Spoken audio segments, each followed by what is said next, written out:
এই বাচ্চার কথা কেউ মনে রাখবে না, এই বাচ্চাটার কথা কেউ মনে রাখবে না। 3 মাস পরে, 6 মাস পরে, 1 বছর পরে আরো নতুন ইস্যু আসবে, আরো নতুন পাপ হবে, আরো বড় বড় ঘটনা ঘটবে। এরপরে মানুষ এই বাচ্চাটাকে ভুলে যাবে। তো এই বাচ্চাটা কি তার মৃত্যু যন্ত্রণা ভুলতে পারবে? তার সম্মানহানি ভুলতে পারবে? তার পিতামাতাকে ভুলতে পারবে? এখন প্রশ্ন হচ্ছে, তার পিতাকেও যদি আমরা জিজ্ঞাসা করি, ইসলামে রেপের শাস্তি হচ্ছে মৃত্যুদণ্ড, আর ব্যভিচারের শাস্তি হচ্ছে অর্ধেক কোমর পর্যন্ত পুঁতে পাথর নিক্ষেপ করে হত্যা করা, এবং বিবাহিত ব্যক্তি হলে এই শাস্তি, অবিবাহিত হলে 100 বেত্রাঘাত, 1 বছরের নির্বাসন এবং সমাজ থেকে বয়কট করা, আর ধর্ষণ হলে সরাসরি মৃত্যুদণ্ড। 3 মাস সময় লাগার কথা না, 3 দিনের মধ্যেই করা সম্ভব। এটা শরিয়া আইন, এটা আল্লাহ রাব্বুল আলামিনের শরিয়া বিধান। এখন তারাও কি এটাতে রাজি হবেন? যারা শোক প্রকাশ করছেন তারা কি এই বিধানটা কার্যকর করতে রাজি হবেন? যে ধর্ষককে সবার সামনে প্রকাশ্যে মৃত্যুদণ্ড দেয়া হোক, শরিয়া আইন কার্যকর করা হোক? রাজি হবেন না। কারণ আপনারা বলবেন এটা করতে গেলে বাংলাদেশ থেকে মৌলবাদী রাষ্ট্র হয়ে যাবে। তো সমস্যার গোড়ায় আপনারা যেতে চান না, ডালপালা নিয়ে নাড়াচাড়া করেন।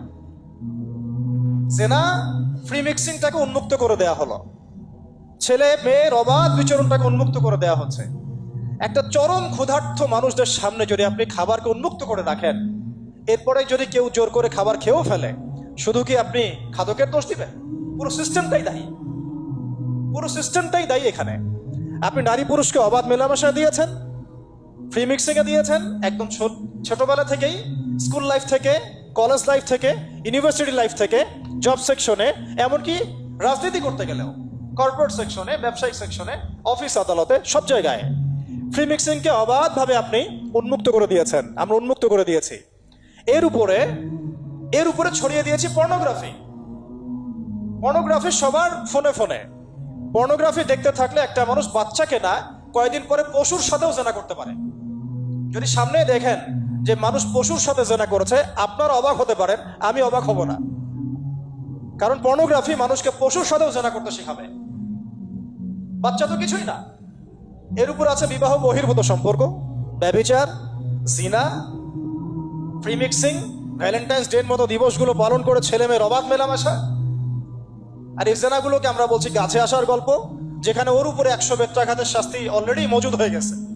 আর কতগুলো যে জেনা হয়েছে এটা তো আল্লাহ পাক ভালো জানেন। একটা দুইটা তো করে নাই, একটার পর একটা চেঞ্জ করেছে। বিবাহিত ব্যক্তি পর্যন্ত অন্যের স্ত্রীর সাথে জেনা করেছে।